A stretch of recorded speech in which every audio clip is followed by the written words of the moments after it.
ராஜாதி ராஜாவை அவர் வெளிப்படுத்தின விசேஷம் நம்மை கர்த்தருடைய வருகைக்கு ஆயத்தமாக்கும், பரலோக ராஜ்யத்துக்கு ஆயத்தமாக்கும், பூமிக்குரிய பற்றுகளை மாற்றி தெய்வீகம் உள்ளவர்களாய் மாற்றி அநேகம் பேர் வெளிப்படுத்தின விசேஷத்தை வாசிப்பதில்லை.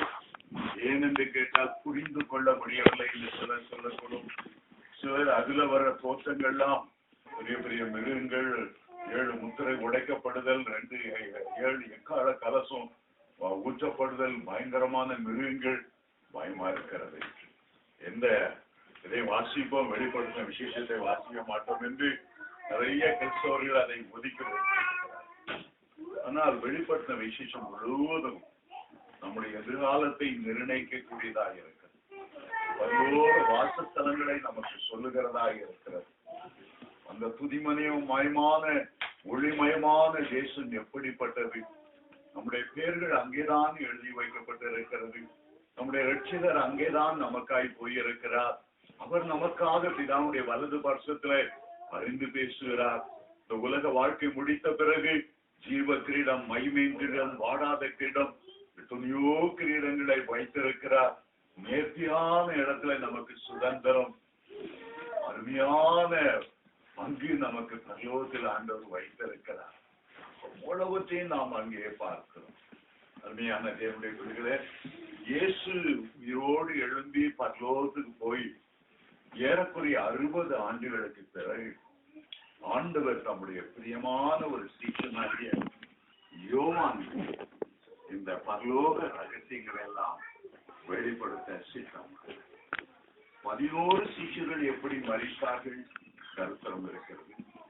ஆனால் யோவான் எப்படி மரித்தார் அந்த கருத்தரம் உயிரோடு இருக்கிறாரா நமக்கு தெரியவில்லை. நான் வருமளவும் அவர் இருக்க எனக்கு சித்தமானார், உனக்கு என்ன என்று பேதுருவை பார்த்து ஆண்டவர் கேட்டதினாலே யோவான் சீஷன் இன்று வரைக்கும் மரிக்கவில்லை என்று பல வேத பண்டிதர்களும் சொல்லிக் கொண்டிருக்கிறார். எப்படி கைலாச மகாரிஷி இன்றைக்கும் மறிக்காமல் எமைமல குகையில உட்கார்ந்து உலக தேச மக்களுக்காக மண்டாடி கொண்டிருக்கிறாரோ, அதே போல ஆண்டவர் மரணத்தை காணாதபடி அப்போஸ்தலனாகிய யோவானையும் இங்கே வைத்திருக்க கூடும் என்றுதான் எண்ணுகிறார்கள். ஏனோக்கு மரணத்தை காணவில்லை, எலிசா மரணத்தை காணவில்லை. ஒருவேளை அப்படி மரணத்தை காணாமல் இருக்கிற பரிசுத்தவான்களோடு அவரும் ஒருவராக இருக்கக்கூடும் என்று எண்ணுகிறார்கள். அவரை பல விதத்திலே ரோம அரசாங்கம் சித்திரவதை செய்ய முயற்சி செய்தது. கொதிக்கிற எண்ணெய் கொப்பரைக்குள்ளே அவரை போட்டும் அவர் சாகாமல் அந்த எண்ணெய் கொப்பரைக்குள்ளே நீந்தி கொண்டு கரை வந்தார். பல சித்திரவதைகள் செய்தும் அவரை கொல்ல முடியாதபடினாலே கடைசியாய் அவருக்கு ஏறக்குறைய 90 வயதாக இருக்கும் போது துருக்கி தேசத்தில் உள்ள பத்மு என்கிற தீவுக்கு அவரை நாடு கடத்தினார். பத்மு தீவு என்பது ஒரு கற்பாறைகளால் நிறைந்த, எந்த விதமான வாழ்வதற்கு வசதியமற்ற பாறாங்கற்கள் நிறைந்த ஒரு தீவு. அங்கே போடப்படுகிற கைதிகள் கருங்கல்லை உடைத்து செதுக்கி செங்கல் வடிவமாய், பெரிய செங்கல் வடிவமாய் ஆக்கி வருஷத்துக்கு ஒரு முறை வருகிற கப்பல் மூலமாய் அந்த கற்கள் ரோமாபுரிக்கு எடுத்து செல்லப்பட்டு அங்கே ரோம சக்கரவர்த்திக்கு மாளிகை கட்டுவதற்காக பயன்பட்டன. 90ஆம் வயதிலே அப்படி கடினமான உழைப்பை யோவானிடத்தில் எதிர்பார்த்தார்கள். கல் உடைக்கிற வேலை, அந்த சிறையில் அவர் கைதியாய் வைக்கப்பட்டார். அவருடைய உள்ளம் கர்த்தருடைய நாளுக்காக இயங்கினார். தேவ ஜனங்களோடு ஆராதிக்க அவர் ஏக்கம் கொண்டார். பரிசுத்தவான்களின் ஐக்கியமில்லை. அவர்கள் எபேசுவிலே பிஷப்பாய் இருந்தவர், அநேக சபைகளை ஏற்படுத்தினவர். வயதான காலத்தில் தேவ பிள்ளைகளோடு ஆராதிக்க எனக்கு சந்தர்ப்பம் இல்லையே என்று எண்ணின போது ஒரு நாள் திடீரென்று ஒரு எக்கால சத்தம் துணித்தது. ஒரு எக்கால சத்தம் துணித்தது. வருகையில் எப்படி ஒரு எக்கால சத்தம், பிரதான தூதனுடைய எக்கால சத்தம் துணிக்குமோ, அந்த எக்கால சத்தத்திலே கிறிஸ்துக்குள் மரித்தவர்கள் உயிரோடு எழுந்திருப்பார்கள். அந்த எக்கால சத்தத்திலே கிறிஸ்துவுக்குள் மரித்தவர்கள், பிரேத குளிர் உள்ளவர்கள் தேவகுமாரனுடைய சத்தத்தை கேட்பார்கள். அவர்கள் எல்லாம் மகிமையின் மேல் மகிமையடைந்து மறுரூபம் ஆவார்கள் என்பதற்கு அடையாளமாக ஒரு எக்கால சத்தம் தொனித்தது. அப்போது அந்த சத்தத்திலிருந்து அந்த எக்காலத்திலிருந்து ஒரு குரல் கேட்டது, இங்கே ஏறி வா, இங்கே ஏறி வா, உனக்கு ஆராதனை செய்ய, உன்னோடு ஐக்கியம் கொள்ள, ஒரு நல்ல சபையிலேயே தேவ பிள்ளைகளிலேயே எங்கினாயே பரலோகத்தில் இருக்கிற பழைய பாட்டு பரிசுத்தவான்களோடு புதிய பாட்டு பரிசுத்தவான்களோடு தேவ தூதர்களோடு ஆராதனை செய்ய ஏறி வா என்கிற ஒரு சத்தம் கேட்டது. பவுல் சொல்லுகிறார், அப்பொழுது நான் ஆவிக்குள்ளானே, அப்பொழுது நான் ஆவிக்குள்ளானே. இந்த வெளிப்படுத்தின விசேஷம் முழுவதும் அவர் ஆவிக்குள்ளாகி பரலோகத்தை கண்ட 5 தரிசனங்களால நிரம்பி இருக்கிறது. அந்த 5 தரிசனங்கள் தான் இந்த வெளிப்படுத்தின விசேஷமாக இருக்கிறது. வெளிப்படுத்தல் 1:10 கர்த்தருடைய நாளில் நான் ஆவிக்குள்ளானேன், ஆவிக்குள்ளானேன். எப்போது அவர் கேட்கிற சத்தம் ஏறிவாங்கிற சத்தம். இன்றைக்கும் கூட உடைய உள்ளத்தில் அந்த சத்தம் சொல்லிக்கிட்டு கர்த்தர் ஒவ்வொருவரையும் பார்த்து ஏறி வாருங்க, உடைய பரிசுத்தத்தின் மேல் பரிசுத்தம் அடையும்படி ஏறி வாருங்க. ஜெப ஜீவியத்தில நீங்கள் ஏறி வாருங்க. ஆண்டவரை நேசிக்கிற அன்பில இன்னும் அதிகமாய் ஏறி வாருங்க. பரிசுத்தாவின் வல்லமையினாலும் அக்கினியினாலும் எழும்பி பிரகாசிக்கும்படி ஏறி வாருங்கள், ஏறி வாருங்கள் என்கிற அழைப்பு நமக்கு கேட்டுக்கொண்டே இருக்கிறது. இந்த வெளிப்படுத்தின விசேஷம் முழுவதும் உலக காரியங்களை விட்டு, உலக சிற்றின்பங்களை விட்டு, உலக ஆசாபாசங்களை விட்டு கர்த்தரை இன்னும் நெருங்கி கிட்டிச்சு. இன்னும் இன்னும் இன்னும் இயேசு இயேசு இயேசு என்ற அவர்களை அன்பு செலுத்தி அவருடைய வருகைக்காக ஏறி போகும்படி ஆயத்தப்படுத்துகிற ஒரு புத்தகமாக இருக்கட்டும். உலக தத்துவ ஞானிகள் சொல்லுகிறார்கள், ஒரு மனிதன் செலவழிக்கிற ஒவ்வொரு வினாடி நேரமும் அவன் அறிந்தோ அறியாமலோ அவனுடைய கல்லறையை நோக்கி, அவனுடைய முடிவு நாளை நோக்கி ஓடிக்கொண்டே இருக்கிறார்கள். நாம் பேச ஆரம்பித்து ஒரு 10 நிமிடம் ஆனாலும் உங்களுடைய பார்வையில நான் இங்கேயே நிற்கிறது போல தோன்றினாலும் உலக சுழற்சியிலே நான் சுழன்று என்னுடைய முடிவு நாளை 10 நிமிடம் நான் நெருங்கிவிட்டேன் என்றுதான் அர்த்தம். ஆனால் தேவனுடைய பிள்ளைகள் செலவழிக்கிற ஒவ்வொரு வினாடி நேரமும் கல்லறையை நோக்கியோ, நம்முடைய முடிவு நாளை நோக்கியோ, தரையில புதையுண்டு போகிற நாளை நோக்கியோ நாம் ஓடிக்கொண்டிருப்பவர்.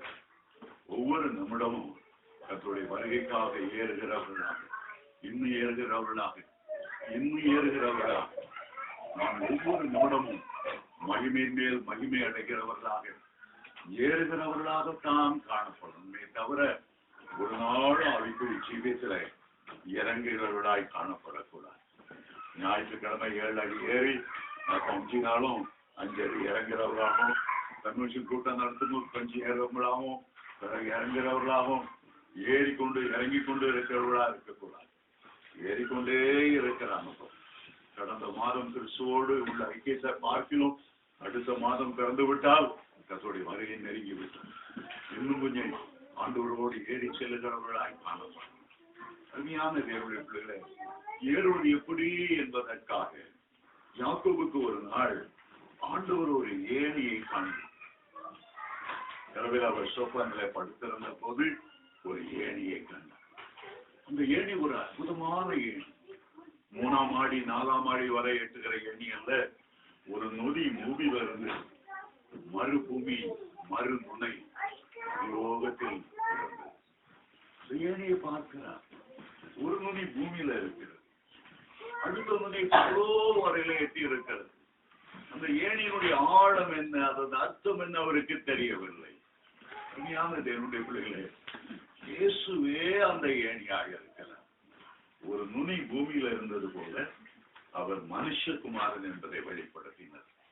அடுத்த நுனி பரலோகத்தில் இருந்தது, அவர் தேவகுமாரன் என்பதை வெளிப்படுத்தினார். அவரே பரலோகத்துக்கு வழியான ஒரு ஏணி. அவரே யோவான் 14:6 சொல்கிறது, அவரே வழி, அவரே சத்தியம், அவரே ஜீவன். அந்த ஏணின் அல்லாமல் ஒருவனும் பிதாவிடத்துல வர முடியாது. அந்த ஏணியின் ஒவ்வொரு படியும் அவருடைய காயங்களாக, அவருடைய தழும்புகளாக, நமக்காக பட்ட அனுபவித்த பாடுகளாக இருக்கிறது. அந்த ஒவ்வொரு அந்த படிக்கட்டும் கூட உபதேச சட்டங்களாக இருக்கிறது. மனம் திரும்புகிறது, அதற்கு பாவ மன்னிப்பை பெறுகிறது, ரட்சிப்பை பெறுகிறது, ஞானஸ்தானம் பெறுகிறது, அபிஷேகம் பெறுகிறது, வேறுபாட்டின் ஜீவியம். நம்முடைய வாழ்க்கையை ஏறிக்கொண்டே போகிற ஒரு வாழ்க்கையை இருக்க வேண்டுமே தவிர ஒரு நாள் இறங்கி வருகிற ஒரு ஏணியாய் இருக்கக்கூடாது. அருமையான தேவனுடைய பிள்ளைகளை, ஆண்டவர் இந்த பூமியில இருந்த போது கீழே பிரதான ஜனங்கள் இருந்தார்கள். பிரதான ஜனங்கள் அவரை கூடி வந்தார்கள். அற்புதம் நடக்கும் போது குருடைய பார்வை. ஆனா ஆண்டவர் ஏறின போது, மலை மேல ஏறின போது, உபதேசிக்க ஏறின போது ஒரு 5000 பேர் தான் கூட்டம் மத்தியில பசாத்தை கேட்க வேண்டும் என்று தாகத்தோடு ஏறினார். கீழே திரளான ஜனங்கள் எங்கே அற்புதம் நடக்கிறது அலை மோதி கொண்டிருக்கிறார். தற்காவில் அற்புதம் நடக்குதா, அங்க ஓடலாம். வேளாங்கண்ணியில் அற்புதம் நடக்குதா, அங்கே ஓடலாம். இங்கே ஒரு பெரிய மந்திரவாதி அற்புதம் செய்யறானா, அங்கே ஓடலாம். எங்கே விடுதலை உண்டு என்று கீழே ஒரு கூட்டம் இருந்தாலும் ஏறி போய் மலையில 3 நாட்கள் அவர் உபதேசித்த போது 5000 பேர் வசனத்தை கேட்டார். இன்னும் 500 பேர் அடுத்த லெவலுக்கு ஏறினார். மாம்சமான யாவர் மேலும் ஆவியை ஊற்றும் போது குமார்த்தர்களும் தரிசனங்களை காண்பார். இயேசு உயிரோடு இருந்த போது 500 பேருக்கு அவர் தரிசனமானார். மேல் வீட்டாரையில ஏறினவர்கள் அக்கினியால ஆவியால நிரப்பப்படணும், 10 நாள் உபவாசம் இருக்கணும். 170 பேர் ஏறினார். ஆண்டவர் 2 பேராய் ஊழியத்துக்கு அனுப்பும் போது 70 பேர் வந்தார்கள். 70 பேர் 2 பேராய் அனுப்பினார். ஆண்டவர் தன்னோடு இருக்க உபதேசம் பண்ண, பிசாசுகளை துரத்த, அற்புதங்களை செய்ய 12 பேரை தெரிந்து கொண்டார். மருவ மலைக்கு ஏறின போது இந்த 12 பேர்ல 3 பேர் தான் ஏறினார்கள். பேதுரு, யோவான், யாக்கோபு. சிலுவை கல்வாரி மலைக்கு அவர் ஏறின போது சிலுவையின் கடைசி பரியந்தம் ஒரே ஒரு மனுஷன் தான் ஏறினேன். அவன் தான் யோவான். யோவான் ஆண்டவருக்கு பிரியமான ஒரு சிஷ்யன்.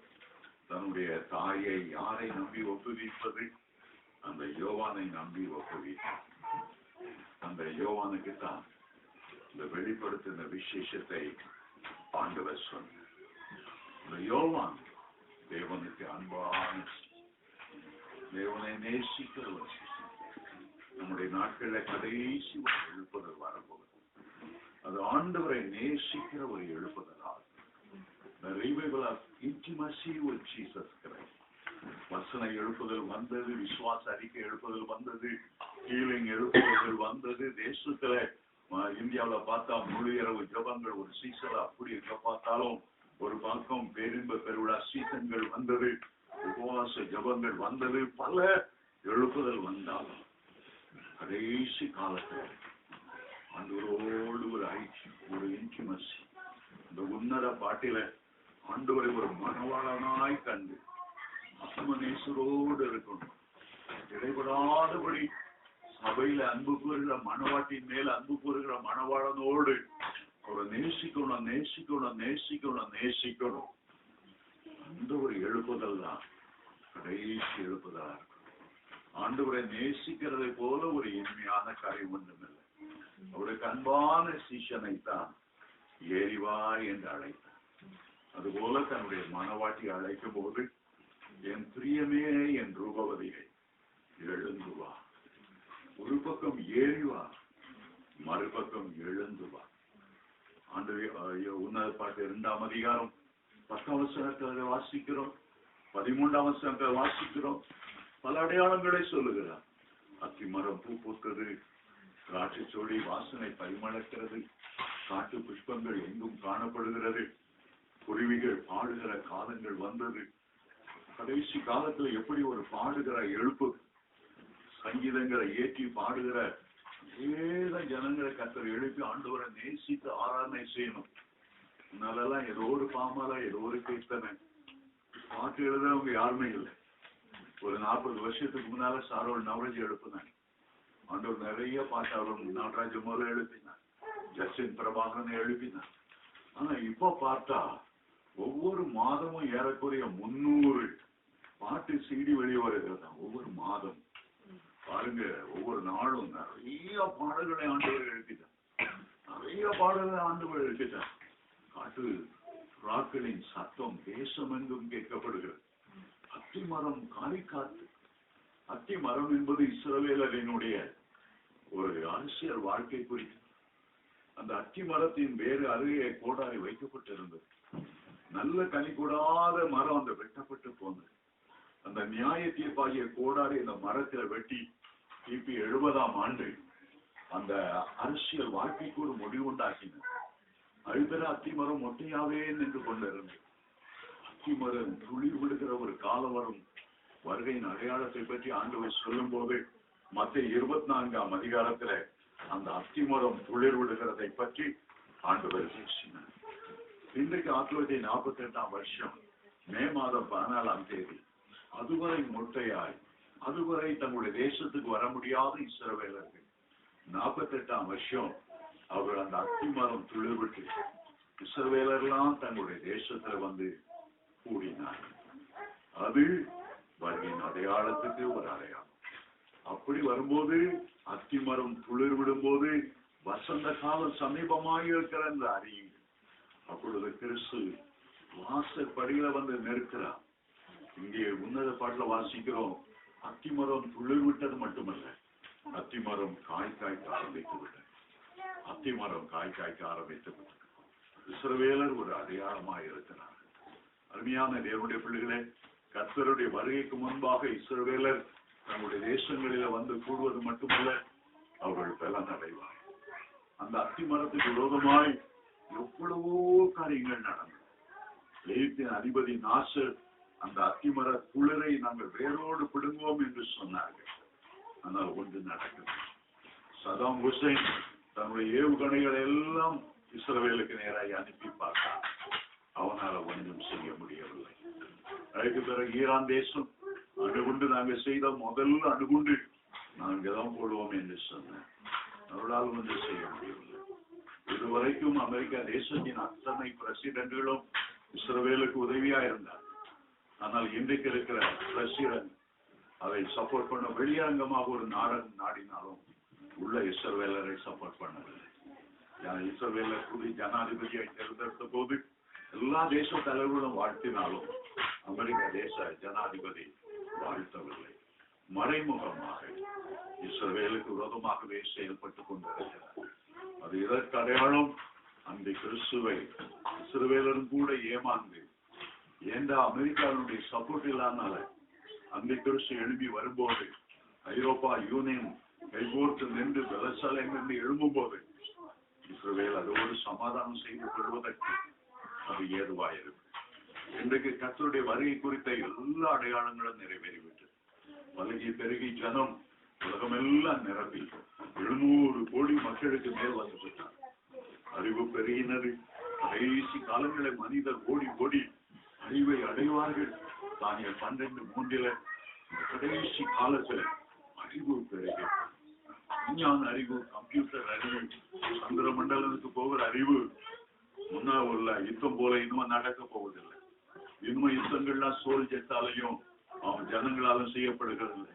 எல்லாம் பட்டனை தட்டி ஏவுகணைகளையும் குண்டுகளையும் பல தேசங்களை விட செய்யக்கூடிய அளவு உலகத்தினுடைய சுவாச காற்றை நச்சாய் மாற்றி கொஞ்ச நேரம் சுவாசித்தால் தொண்டையில குழி விழுந்து சாகக்கூடிய ஒரு நிலைமைக்குள்ளே உலகம் போய்கொண்டிருக்கிறது. உலகம் ஒரு சின்ன உலகம்தான். இந்த உலகத்தை போல 40,000 உலகங்கள் இருந்தாலும் அவ்வளவற்றையும் அழிக்கக்கூடிய அளவு விஞ்ஞானிகள் அணு ஆயுதங்களை செய்து வைத்து விட்டார். கடைசி காலங்கள்ல பாவம் பெருகும். எப்படி பெருகுமா? சோதம் குமரவுல பாவம் பெருகினது போல, நோவாவின் நாட்கள்ல பாவம் பெருகினது போல, நோவா காலத்துல சோதம் குமர் நடந்தது போல மனுஷ குமாருடைய நாட்களிலும் நடக்கும். சோதம்ல நடந்தது என்ன? ஆணுக்கு ஆணுக்கு உள்ள கே மேரேஜ். அதனாலதான் ஆண்டவருடைய கோபம் வந்து அந்த சோதமை அழித்ததை காரணம் ஆண் புணர்ச்சி காரணம். பெண்களும் தகாதவைகளை நடத்துகிறது. அதை இன்றைக்கு லீகலைஸ் பண்ண எல்லாரும் முனைந்து விட்டாங்க.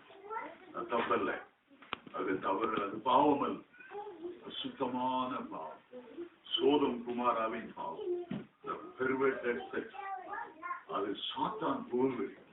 அப்படிப்பட்ட செயலினால தேவ கோபாக்கினை இறக்கும்படி இயற்கையான சுபாவ உணர்வுகள் இல்லாமல் மிருகத்தனமாய் மாறிக்கொண்டு ஜனங்கள் வந்து கொண்டிருக்கிறார். இப்படி வரும் அடையாளங்களை எல்லாம் நாம் பார்க்க பார்க்க நம்முடைய உள்ளத்தின் காதுகள்ல அந்த சத்தம் கேட்கட்டும், ஏறிவா, நீ ஏறிவா, நீ ஏறிவா. அருமையான தேவனுடைய பிள்ளைகளை, யாக்கோபுக்கு முன்பாக ஏணி வைக்கப்பட்டது ஏறி வருவதற்காக. அதே ஏணி பாதாளத்துக்கும் வைக்கப்படக்கூடும், மறந்து விடக்கூடாது. அமெரிக்கா தேசத்துல ஒரு நடிகை குறித்து வாசிப்பேன். பேர் எனக்கு மறந்து விட்டது. நல்ல கிறிஸ்துவ குடும்பத்தில் பிறந்தவர் தான். ரொம்ப அழகா இருந்தனால அவள் நடிகையாகி ஹாலிவுட்ல ஒரு ஃபேமஸ் வேகமாய் முன்னேறி கொண்டு வந்தாள். ஆண்டவருடைய ஆவியானவர் பல முறை போராடி பார்த்தார். என்னுடைய வருகை அதிசயமாய் இருக்கிறது. உன்னை நான் தாய் வயிற்றில் தெரிந்து கொண்டேன், உன்னை அன்போடு தேடி வந்தேன், உனக்காக சிலுவையில் ரத்தம் சிந்தினேன். இப்படி கீழ்த்தரமான மற்றவங்களுக்கு ஆபாசத்தை கொண்டு வருகிற நடிகையாய் மாறி போக வேண்டும் என்று எண்ணுகிறது என்ன? பணத்துக்காக உன்னை நீ விற்று போடுகிறது என்ன? ஒரு நாள் அவள் சொப்பனம் கண்டாள். ஒரு ஏணியில் அவள் இறங்குகிறார். அந்த ஏணி பூமியிலிருந்து பாதாளத்துக்கு வைக்கப்பட்டிருக்கிறது. இறங்கி கொண்டிருக்கும் போது திடீரென்று ஒரு இடத்திலிருந்து பயங்கரமான வெப்பம் அவருடைய காலை பற்றி பிடித்து காலை பார்க்கிறார். ஆயிரக்கணக்கான அசுத்த ஆவிகள், பேய்கள் அந்த காலை பிடித்து பாதாளக்குள்ளே அவளை இழுத்து அலறி கொண்டு அவளை இழைத்தார். அவளுக்கு இன்னமும் செய்தது போல இருந்தது. அடுத்த நாள் ஆஸ்பத்திரியில் போய் பார்த்தால் அவளுக்கு கேன்சர், நுரையீரல கேன்சர். 29 வயது, புகழின் உச்சியில் ஏறி கொண்டிருந்தாலும் அவள் பாதாளத்துக்குள் இறங்கி கொண்டிருந்தாள். டாக்டர்கள் சொன்னார்கள், முற்றி போன நீ கவனிக்கவில்லையா? மேக்சிமம் நீ 15 நாள் தான் உயிரோடு அவருடைய நுரையீரலை அழித்து இருக்க. அப்பொழுதுதான் உலக வாழ்க்கை மாயை என்பதை உணர்ந்தார். மாயையும் மனதிற்கு சஞ்சலமாய் இருக்கிறதை உணர்ந்தார். ஆண்டவர் அவரோடு பேசினார். பாதாளத்துக்குள் இறங்கி கொண்டிருக்கிறார். பரலோக எண்ணிலை ஏற வேண்டும் என்பதற்காக உனக்காகவும் நான் ஜீவனை கொடுக்கிறேன். தாயின் வயிற்றில் உன் எலும்புகள், நரம்புகள், தசைநார்கள் எல்லாம் உண்டாக்கி உன்னை என்னுடைய மகளாய் சாட்சியாய் நிறுத்த வேண்டும் என்று நான் நினைத்திருக்க நீ இப்படி கேவலமான ஒரு வாழ்க்கையை தெரிந்து கொண்டாய். அருமையான தேவனுடைய பிள்ளைகளை, அன்றைக்கு அவள் தன்னை ஆண்டவருக்கு ஒப்புக் கொடுத்தார். நடிகை தொழிலையோ பணத்தை அவள் பொருட்படுத்தவில்லை. இந்த உலக வாழ்க்கை கொஞ்ச காலம், 70 ஆண்டு பலத்தின் மிகுதியால் 80 ஆண்டுகளாய் இருந்தாலும் நம்முடைய மேன்மை சஞ்சலம் என்று மோசே பக்தன் 90ஆம் அதிகாரத்துல அவர் எழுதுகிறார். ஆண்டவர் நம்மை பார்த்து எப்போது ஏறிவா ஏறிவா ஏறிவா.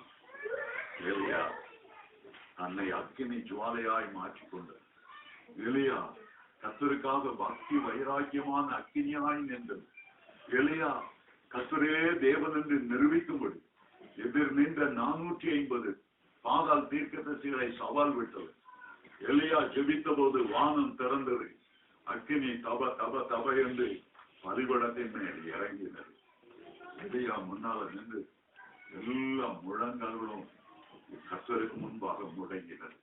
முகம் கொப்புற விழுந்து கர்த்தரே தேவன் என்று சொன்னார். அப்படிப்பட்ட எலியாவை வரவேற்பதற்கு பரலோகத்திலிருந்து அக்கினி ரதமும் குதிரைகளும் இறங்கி வந்தது. யாக்கோபை போல ஒரு ஏணியில ஏற ஆண்டு சொல்லவில்லை. அக்கினியாய் அவருக்கு ஆட்சேபித்தவர், பசுத்தாவின் அக்கினியால பற்றி எறிகிறவர்கள் ஏறி செல்லும்படி அக்கினி ரதங்களையும் குதிரை வீரர்களையும் ஆண்டுகிறார். பாருங்கள், ஒரு சாதாரண ஒரு எளிய மனிதன் தான் லாசர். ஐஸ்வர்யவான் வீட்டின் வாசல கிடந்து வந்தான். ஆனால் அவன் மரித்த போது தேவ தூதர்கள் அவனை ஆபிரகாமின் மடிக்கு கொண்டு போய்விட்டார்கள். ஆகவேதான் மத்தேயு 18:10 சொல்லுகிறது, ஒருவரையும் அற்பமாய் எண்ணார்கள். அந்த ஐஸ்வர்யவான் அவனை அற்பமாய் எண்ணி வீட்டன் மேஜில விழுகிற அந்த கிரம்ஸ் மேஜ துணிக்கு இருந்தாலாவது வயிற்றை நிரப்பிக்கொள்ள ஆவலாக ஆனாலும் அவன் சுத்தவான் ஆழ்வான். ஆகவே அவன் மறித்த போது அவனை தேவதூதர்கள் கொண்டு போனான். ஐஸ்வர்யவான் மறித்த போது தேவதூதர்கள் கொண்டு போயிருக்க முடியாது. பாதாளத்தில் உள்ள சாசுகள் தான் கொண்டு போயிருக்க. அருமையான தேவனுடைய பிள்ளைகளை உலகத்தில் வாழ்வோம். எந்த நேரம் நமக்கு மரணம் இருக்கும் என்று தெரியாது. எந்த நேரம் கர்த்தருடைய வருகை இருக்கும் என்று தெரியாது. திடீரென்று ஒரு விபத்து நேரிடக்கூடும், ஒரு ஆக்சிடென்ட்ல மறித்ததற்கும் நாம் மறித்த அந்த ஒரு வினாடி நம்முடைய முழு வாழ்க்கையினுடைய ரிசல்ட் தெரியும். இந்த மறிக்கிற அந்த கடைசி நிமிஷ நேரத்துல இந்த உலக வாழ்க்கையில நீங்க பாஸ் பண்ணீங்களா ஃபெயில் ஆனீங்களா, இந்த உலக வாழ்க்கை தப்புன்னு முடிஞ்சு போகும்போது நீங்க பரலோகத்து போவீங்களா பாதாளத்து போவீங்களா, உங்களை வரவேற்க தேவதூதர்கள் கூட்டம் வருமா அல்லது பிசாசின் கூட்டங்கள் வருமா, அந்த மறிக்கிற ஒரு நேரத்துல முழு வாழ்க்கையினுடைய ரிசல்ட்டும் தெரியும். நீங்கள் ரட்சித்தின் வஸ்திரம் உடுத்து மகிமையாய் கர்த்தருக்கு முன்பாக சொல்லுவீங்களா, நிர்வாணமாய் பாதாளத்துக்கு இழுத்து செல்லப்படுவீர்களா. மரண நேரத்துல பாவிகளுக்கு இன்னும் புரியாத பயங்கரமான காலத்தில் அதை வர்ணிக்க முடியாத வாழ்க்கை. ஐயோ, இந்த உலகத்தை விட்டு போவேனா, மறுபடியும் இந்த சரீரத்துல நான் வரமாட்டேனா, நான் சம்பாதித்த எல்லாம் என் நேரத்தை செலவழித்த எல்லாவற்றையும் நான் விட்டு விட்டு போகிறேன்னா, ஐயோ மறுபடியும் வாழ முடியாத, மறுபடியும் என் மனைவி பிள்ளைகளை பார்க்க முடியாத பயங்கரமாய் கலந்து. ஆனால் ஒரு தேவ மனிதனுடைய மரணத்திலே அவ்வளவு சந்தோஷமாயிருக்கும். இந்த பூமிக்குரிய வாழ்க்கை முடிந்து என் நித்திய வீட்டுக்கு போகிறேன். என் ஆண்டவரை முகாமுகமாய் தரிசிப்பேன். எனக்காக காயங்களை ஏற்றுக்கொண்டவரை, எனக்காக பிதாவுடைய வலது பார்சத்துல கண்ணீரோடு பரிந்து பேசுகிறவரை நான் பார்த்தேன். ஒரு பெரிய நிச்சயம், ஒரு பெரிய சந்தோஷம். பரிசுத்தவான்கள் தங்களுடைய மரணங்களிலே அவர்கள் களிப்பு வந்தார். பரிசுத்தவான்களுடைய மரணம் கர்த்தருடைய பார்வையில அருமையான. கிறிஸ்துக்குள் மறிக்கிறவர்கள் இருமுதற் கொண்டு பாக்கியவான்கள் என்று பரிசுத்தவான்கள் பல இடங்களுடைய பரலோகத்துக்கு எடுத்துக் கொள்ளப்பட்டார்கள். எரிவான்கள் இயேசு பரலோகத்துக்கு எடுக்க போது தன்னுடைய சீஷர்களோடு அந்த ஒலிவமலை சாரிலிருந்து பெத்தானியா வரைக்கும் நடந்து கொண்டு போனார். 11 சீஷர்கள் கூட வருகிறார்கள். இயேசு அவர்களோடு போகிறார்கள். ஏறக்குறை 4 கிலோமீட்டர் இந்த பெத்தானியா வரைக்கும் வந்தார்கள். இயேசு கைகளை உயர்த்தி அவருடைய ஆசீர்வதித்தார். மேலே தேவன் ஒரு சத்தம் கொடுக்கிறார், ஏறிவா. எவ்வளவு நேரம் ஆசீர்வதித்துக் கொண்டிருப்பது, பரலோகத்துல வரவேற்க எவ்வளவோ தேவதூதர்கள் காத்திருக்கிறார்கள். இயேசு ஆசீர்வதித்துக் கொண்டே அவருக்கு பெரிய மனம் இல்லை. 3.5 ஆண்டுகள் தன்னோடு இருந்த தன்னுடைய பிள்ளைகள். அப்போது ஒரு மேகம் வந்தது. இயேசு அப்படியே தூக்கினார். இயேசு அப்படியே கொண்டு போனார். மேகம் என்பது அவர் மத்தியஸ்தர் என்பதை குறிக்கிறார். தேவனுக்கும் மனிதருக்கும் மத்தியஸ்தராய் மேலே மேகம் போல நின்றவர். தேவனுடைய கோபாக்கினை மனிதர் மேல் வராதபடி நடுவிலே நின்று தடுத்தவர். இஸ்ரவேலரை மேக ஸ்தம்பமாய் வழி நடத்தினவர். அவர் பரலோகத்துக்கு போகும்போது மேக ஸ்தம்பங்கள் அவரை அழகாய் கூட்டி சென்றவர். அவர்கள் சிஷ்யர்கள் எல்லாரும் அவர் பிதாவுடைய வலது பார்சத்துல போய் உட்காருகிற வரையில் அத்தனை மேக மண்டலங்களை தாண்டி, சூரிய மண்டலத்தை சந்திர மண்டலத்தை தாண்டி பிதாவுடைய வலது பார்சத்துல போய் அமருகிற வரையிலும் சீஷர்கள் அதை பார்த்தார்கள் என்று மார்க் 16:19 எபிரேயர் 1:3 நாம் வாசிக்கிறோம்.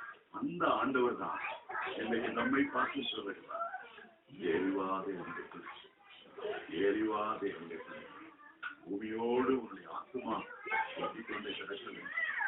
கர்த்தருடைய வருகையில் ஒரு பெரிய காந்தம் போல, ஒரு பெரிய காந்த சக்தி போல, நான் உயர்த்தப்பட்டிருக்கும் போது சகலரையும் இழுத்துக் கொள்வேன், கல்வாரிய உயர்த்தப்பட்ட போது இழுத்தது போல வருகையும் கூட ஒரு பயங்கரமான ஈர்ப்பு சக்தி உள்ளதாயிருக்கும். எரிவான்கிற சத்தம் கேட்ட போது தேவ பிள்ளைகள் எல்லாம் இமை பொழுதிலே 1 கொரிந்தியர் 3:12 சொல்கிறது, நாம் எப்படி ஏறி போவோம், நாம் ஏணி வழியாக ஏற போவதில்லை. ஒரே பாட்டு பரிசுத்தவானாகிய எலியா போல அக்கினி ரதமும் குதிரையில ஏறி போவதில்லை. ஆவியானவராகிய கர்த்தராலே மகிமை மேல் மகிமை அடைந்து நாம் மறுரூபமாகி ஏறிப்போம் என்று அழகாக 2 Corinthians 3:17 நாம் வாசிக்கிறோம். அதை உன்னத பாட்டில் வாசிக்கும் போது அம்மினாவின் ரதம் போல் நினையாததற்கு முன்னே என் இருதயம் என்ன அம்மினாவின் ரதங்களுக்கு ஒப்பாக்கிட்டு வருகையில நாம் எடுத்துக்கொள்ளப்படும் எத்தனை ஒரு மகிமையான ஆவிக்குள்ளாகிறோம், எடுத்துக்கொள்ளப்படும் ஆவிக்குள்ளாகிறோம், மறுரூபமாக்கப்படுகிறோம் ஆவிக்குள்ளாகிறோம், மகிமை மேல் மகிமை அடைகிறோம். 2 Corinthians 3:2 சொல்லுகிறது, அவர் வெளிப்படும் போது அவர் இருக்கிற வண்ணமாய் நாம் தரிசிப்பதினாலே அவருக்கு ஒப்பானவர்களாக இருப்போம். நாம் எடுத்துக்கொள்ளப்படும் ஆவிக்குள்ளாகிறான். தனியான தேவனுடைய பிள்ளைகளே, கிறிஸ்தவ மார்க்கத்தில் எவ்வளோ மகிமையான அனுபவங்கள் இருக்கு. எல்லா நாளும் மனம் திரும்ப ரசிக்கப்படும் எல்லா மரமும் கெட்ட குமாரன் கதையை சொல்லிட்டு முடியாது. கர்த்தருடைய வருகை வருக சங்கீதம் 85:7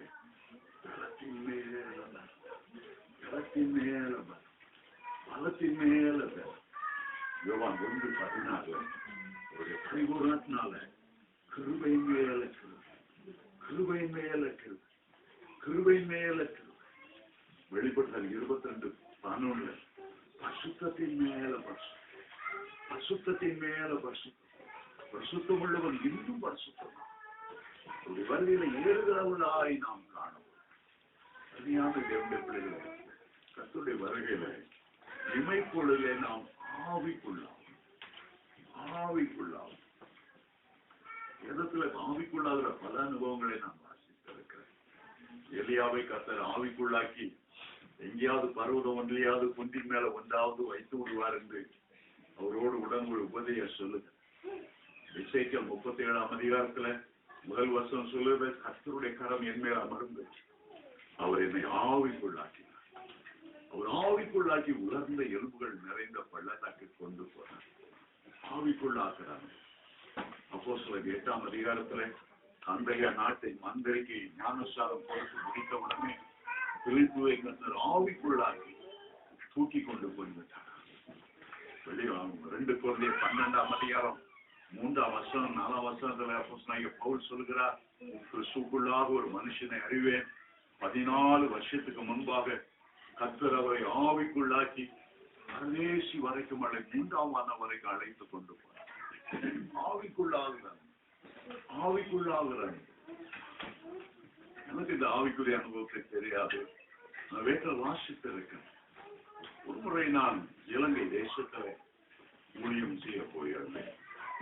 சில வாலிபர்கள் ஒரு 40-30 பேர் பார்த்து அநேகங்களுக்கு ஒரு நைட் பிரேயர் நடத்தணும்.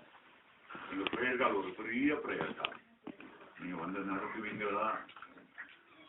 அந்த வாலிபர்களுக்கு இருந்த ஒரு ஆர்வம், ஆவிக்குரிய ஆழமான சத்தியங்களை, ஆவிக்குரிய ஆழமான அனுபவங்களை அறிய வேண்டும் என்ற இந்த வாஞ்சை என்னுடைய இருதயத்தை மிகவும் போட்டது.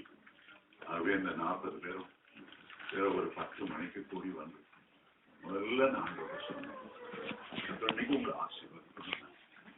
ஆண்டவருக்கு பிரியமில்லாத சின்னதா இருந்தாலும் தெரியாதா, கர்த்தருக்கும் உங்களுக்குள்ள உறவுல ஒரு துரும்பு கூட கர்த்தருக்கும் உங்களுக்கு ஒண்ணு இருக்கக்கூடாது.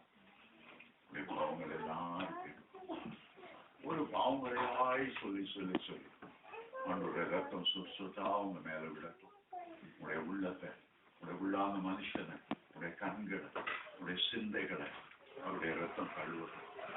ஏறக்குறைய ஒரு 3/4 மணி நேரம் எல்லாரும் அழுதாங்க. அவரோட ஒப்புறாங்க, நேசிக்கிறாண்டுடைய சொல்ல ஆரம்பித்தாங்க. அப்போதான் ஆண்டவருடைய அன்பு மன்னிக்கிற தடைய விட்டார். அவருடைய செட்டுகளை அரவணைக்கிறது போல அருமையாய் இறங்கி வந்தது. அதை திட்டமாய் தெரிந்தது. கர்த்தர் மகிழ்ச்சியோடு இந்த வாலிபர்கள் மத்தியில் அசைவாடுகிறார் என்பது அதை சொன்னேன். கர்த்தர் எல்லா பாவத்தையும் மன்னி ரத்தாம்பரம் போல சேர்ப்பா இருந்தாலும் இயேசுடைய ரத்தம் விடும்போது அது பஞ்சு போல வெண்மையாகி விட்டது. சமுத்திரத்தின் ஆழத்துல அதை போட்டேன். இனி உங்களுக்கு சுத்த மனசாட்சி பாதிக்கவே வேண்டியது. கிழக்குக்கும் மேற்குக்கும் எவ்வளவு தூரமோ அவ்வளவு தூரமாய் ஆண்டவர் அகற்றி விட்டார். இப்போது சந்தோஷத்தோடு சிரித்த முகமா நேசிக்கிறேன்னு சொல்லுவாங்க. அவ்வளவு மனமகளை போறீங்க, அவருடைய மார்களை சார்ந்து கொள்ள போறீங்க. அவங்கள பார்த்து சொன்னேன், ஒரு பழைய பாட்டு, யாருக்கும் தெரிந்த பாட்டு, அவருடைய கையை கொடுத்து உண்மையான உள்ளத்தின் ஆழத்தில் இருந்து அவர் உங்களுக்கு முன்பாக நெருக்கிறார். அவருடைய முகத்தை பார்த்து சிரித்த முகத்தோடு பாட போறீங்க. ஸ்தோத்திரம் இயேசுநாதா உமக்கென்று அப்படியே அவரை பார்த்து பாடுங்க. சிரித்த முகத்தோடு பாடுங்க. உங்க மேல அன்பு செலுத்தி பாவங்களை மன்னித்து உங்களை இந்த ஏதோ ஒரு உன்னதத்துக்குரிய ஆசீர்வாதத்தால உங்களை ஆசீர்வதிக்கப்படுறார். ஆகவே அந்த பாட்டை பாட ஆரம்பித்தோம். சொன்னேன், பக்கத்துல யாருக்குன்னு கவலைப்படாது. நீங்க உண்டு, இயேசு உண்டு. இயேசு உண்டு, நீங்க வேற ஒருவரும் இல்லை. ஆகவே ஆண்டவருடைய அன்பு எல்லாம் பாட ஆரம்பித்தாங்க. ஆண்டவர் கையை பிடித்தேன். இந்த காயப்பட்ட கைகளை தடவி கொடுத்த ஒழுகு ஆண்டவர் அன்போடு சிறு வயது முதல் ஆண்டவர் எனக்கு செய்த நன்மைகள் எல்லாம் என் மேல பாராட்டி அந்த இறக்கம் எல்லாம் என் உள்ளத்துல அலை மோதினார். கண்களை ஆனந்த கண்ணீர் தூக்கிக் கொண்டிருந்தது. இயேசுடைய கைகளை பிடித்த போது ஆடும்போது ஆவியோடு உண்மையோடும் கொண்டு பாடுனான். மகிமையே தான். அப்படி பாடும்போது திடீரென்று எனக்கு ஒன்று நேரிட்டதை நான் உணர்ந்தேன்.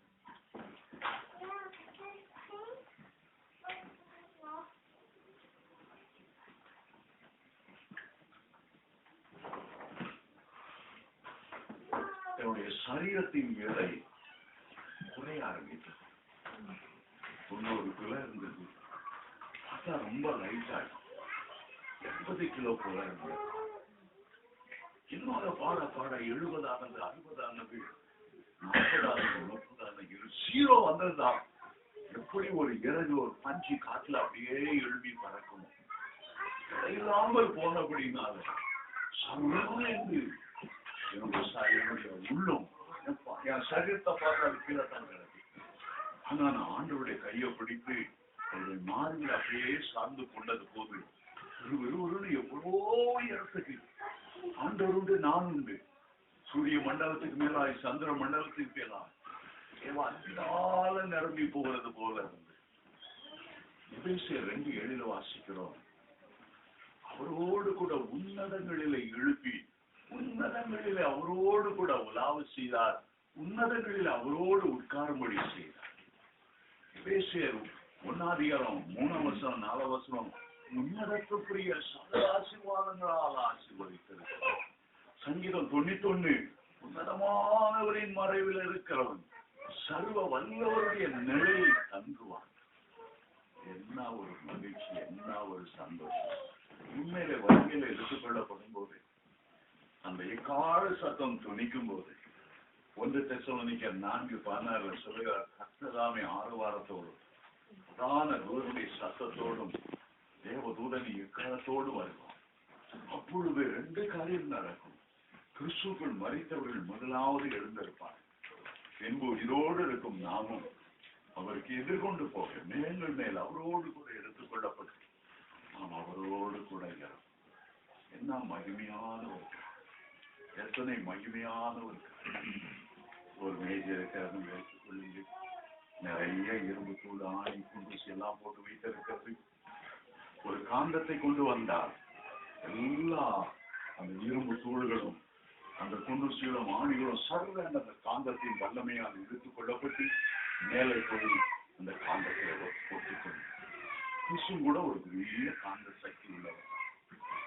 ஆண்டவர் அவருடைய வருகையில நம்ம இழுத்துக் கொள்ளும் போது அந்த காந்த சக்தி வல்லமையினாலே குடியிருப்பின் திசைகள் எல்லாம் தாண்டி நாம் அவரோடு ஒட்டிக்கொள்வோம். அதே நேரத்தில் அதே முயற்சியில் இன்னொரு ஆணியில் அது ஈர்க்கப்படவில்லை. காரணம் மரத்தோடு கடாவப்பட்டு டைட்டு அந்த ஆணி மரத்திலே இறங்கி இருக்கிறது. என்னதான் காந்த சக்தி வலிமையோடு இருந்தாலும் எந்த மனிதனுடைய உள்ளம் உலகத்தோடு ஒட்டி கொண்டிருக்கிறது, அவனால கர்த்தருடைய வருகையை எடுத்துக்கொள்ள முடியாது. சங்கீதக்காரன் சொன்ன 119 சங்கீதம் 25 வசனத்தில், என் ஆத்துமா மண்ணோடு உலக இச்சைகளோடு ஒட்டி கொண்டிருக்கிறது, உலக சிற்றின்பத்தோடு ஒட்டி கொண்டிருக்கிறது. நிறைய பேருடைய ஆத்துமா புரோண கிழக்கியோடு விட்டுக் கொண்டிருக்கிறது. கர்த்தருக்கு தகாத உறவுகளோடு, ரகசிய உறவுகளோடு ஒட்டி கொண்டிருக்கிறது. ஆண்டவர் வெறுக்கிற ஆபாசங்களோடு, சிற்றின்பங்களோடு அநேகருடைய உள்ளம் ஒட்டி கொண்டிருக்கிறது. வெளிப்பார்வைக்கு கிறிஸ்துவ போல பாடலாம், ஆராதிக்கலாம். ஆனால் அவருடைய உள்ளமோ ஆண்டவருக்கு தூரமாக இருக்கு. உலக பாரங்களினால் நிரம்பி உலகத்தோடு அவர்கள் ஒட்டி, சிலருக்கு எப்ப பார்த்தாலும் கவலை, பிரபஞ்சத்தின் கவலை, எப்ப பார்த்தாலும் உலக கவலை. பிள்ளைக்கு நாகம், பிள்ளைக்கு கல்யாணம் கட்டணும், இதை கட்டணும், வீடு கட்டணும். அமெரிக்கால வந்து ஒருத்தர் என்ன மாதிரி முன்னேறிச்சாங்க, நான் முன்னேறாம இருக்கேன், அது வேணும் இது வேணும்.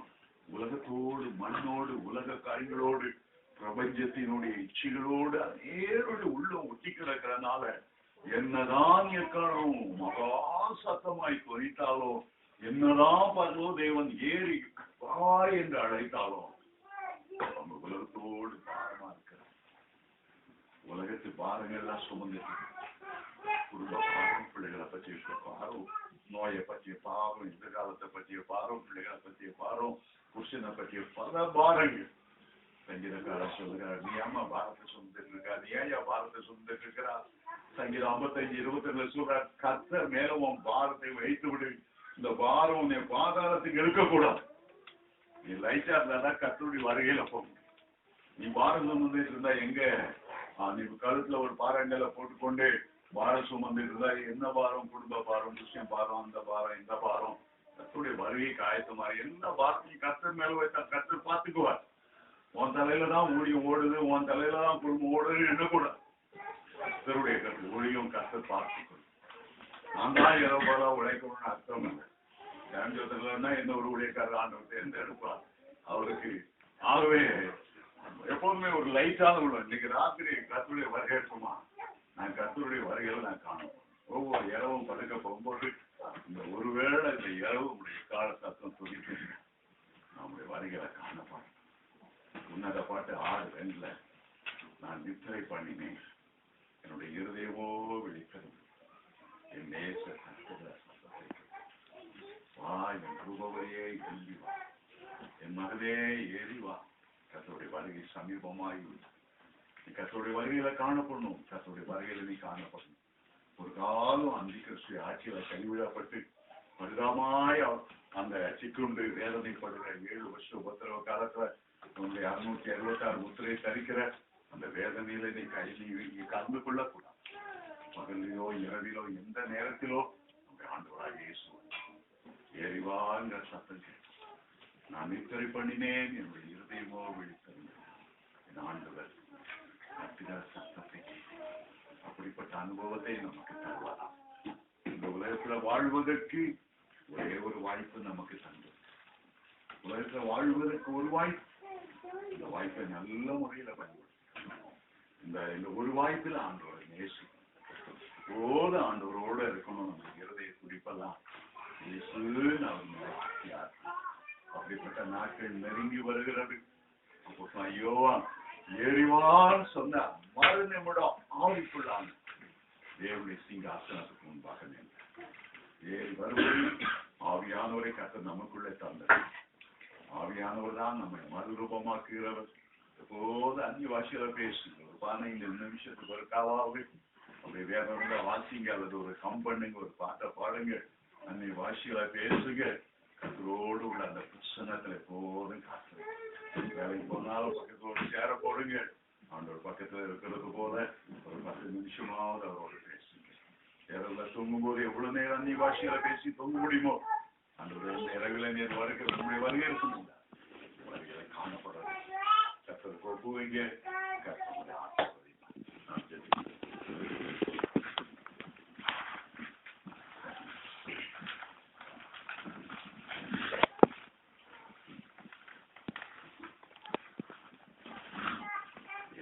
பிள்ளைகளே, கர்த்தருடைய வருகை எப்பொழுது இருக்கும் என்று நாம் எண்ணிக்கொண்டு இருக்கிறோம். அதை பார்க்கிலும் கர்த்தருடைய வருகை சமீபமாக இருக்கிறது. நீங்கள் எண்ணிக்கொண்டிருப்பதை பார்க்க கர்த்தருடைய வருகை சமீபமாக இருக்கிறது. ஆமோஸ் தீர்க்கதரிசி சொல்லுகிறார், உன் தேவனை சந்திக்க ஆயத்தப்படு, உன் தேவனை சந்திக்க ஆயத்தப்படு. இயேசு சொன்னார், இனி சம்பவிக்க போகிற இவைகளுக்கெல்லாம் நீங்கள் தப்பி மனுஷகுமாரனுக்கு முன்பாக நிற்க பாத்திரவான்களாய் காணப்படும்படிக்கு விழித்திருந்து ஜெபம் பண்ணு, விழித்திருந்து ஜெபம் பண்ணு, விழித்திருந்து ஜெபம் பண்ணு. பரலோகத்தில சத்தமிடுகிற கடைசி சத்தம் என்ன தெரியும்? ஆவியும் மணவாட்டியும் வாய் என்கிறார், கேட்கிறவனும் வாய் என்பானார். தாகம் உள்ளவன் வரக்கடவன். பரலோகம் நம்மை வருந்தி அழைக்கிறது, பரலோகம் அன்போடு அழைக்கிறது.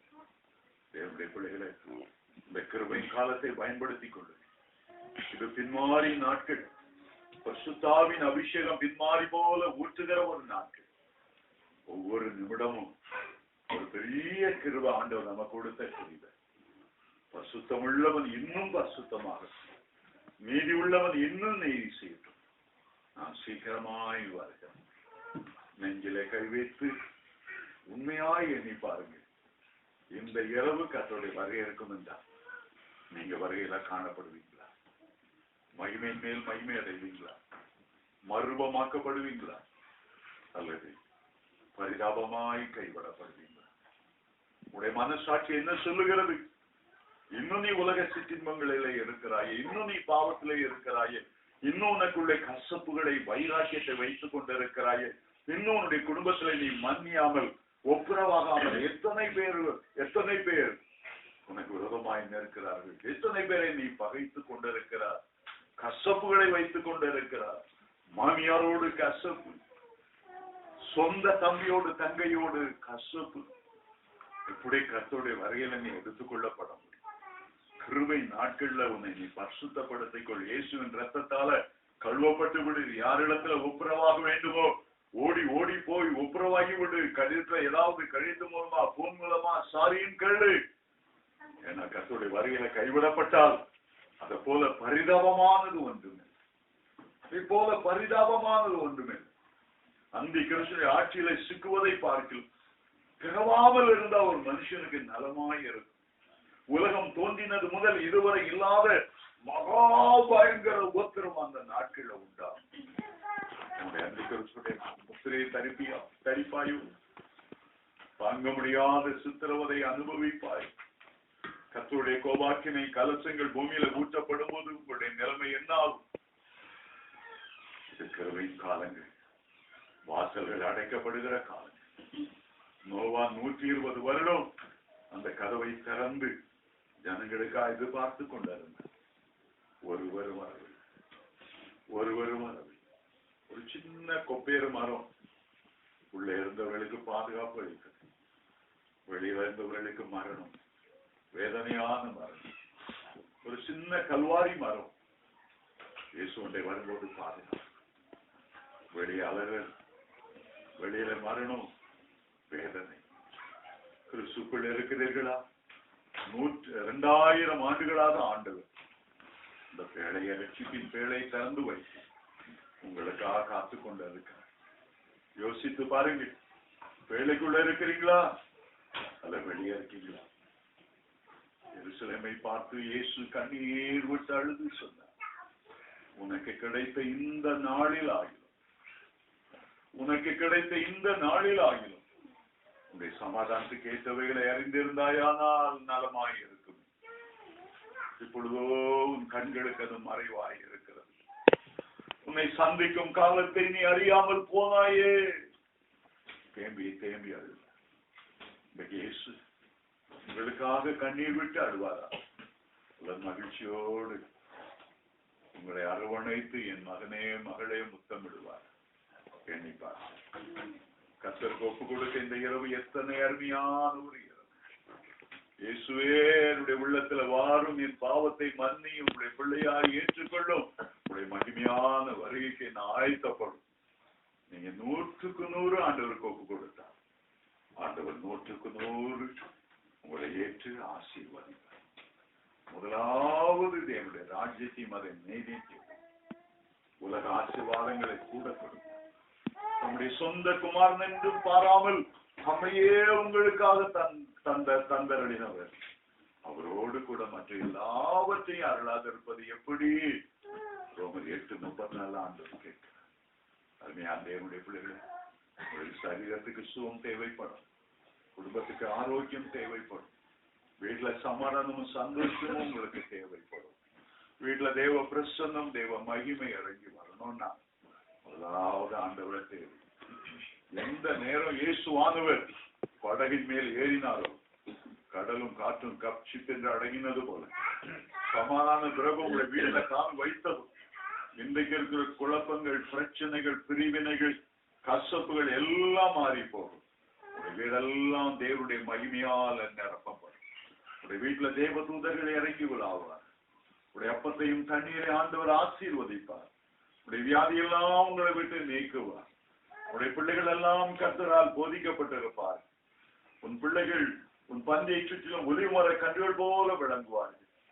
உடைய பிள்ளைகளுடைய சமாதானம் பெரிதார்.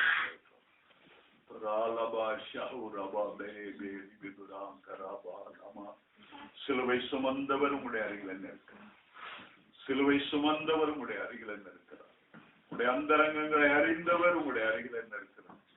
உடைய குறைவுகள் அவருக்கு தெரியும். உடைய பாவங்கள் அவருக்கு மறைவானதல்ல. நீ உயிருள்ளவன் என்று பெயர் கொண்டவன் செத்தவனாய் இருக்கிறாய் என்பதை ஆண்டவர் அறிவார். கிருபையின் காலத்தை பயன்படுத்திக் கொள்ளுங்கள். இயேசுவே கூப்பிடுங்க. இந்த ரத்தம் என் மேல விழட்டும்னு சொல்லுங்க. என்னை கழுவி உடைய பிள்ளையா ஏற்றுக்கொள்ளும் என்று சொல்லுங்க. தன் பாவங்களை மறைக்கிறவன் வாழ்வடைய மாட்டான்.